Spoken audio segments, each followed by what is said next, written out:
All right, cable chest fly. So for these, so I like to set these up generally as high as they'll go, but go as high as what your mobility allows for. And what you're gonna do is you're gonna come out here and then you're gonna press. So same thing, you're gonna see us steam a lot with a lot of these exercises.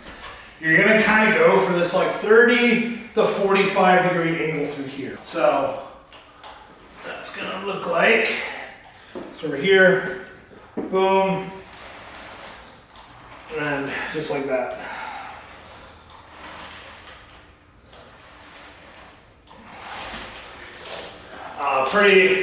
Pretty simple. If you're doing like a lat fly, we'll cover that when we get to it. But anyways, yeah, chest fly, that's all we got for that. If you want to work kind of like different parts of the chest, so the chest is kind of like a radial muscle, you know, you have all these attachment points that run all through here. So depending on kind of the angle that you use, you're gonna work different parts of the chest. As a default, I like this version because you're generally gonna work all of them to some level, and it's probably the best option to work as many of the chest fibers as possible. Is this high to low. But if you're trying to hit like the upper chest a little bit, what I'll do is I'll bring these down to, you know, maybe shoulder height or so, and then you start out here, and then you basically come across the body this way.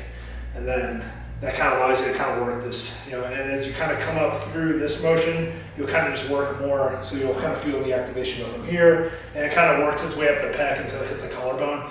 Generally, as soon as you bring your arm above the collarbone, that's where you're really just working anterior delt fibers. You're not really hitting the chest anymore. So really, in terms of focusing on the chest fibers, pretty much anything from here, from this wide sweeping arc, is going to work the chest a lot. But yeah, in general though, this kind of like high to low, and kind of like pressing out in front of you a little bit, is going to kind of give you the best of everything. But yeah, if you want to work in those other variations, obviously feel free to.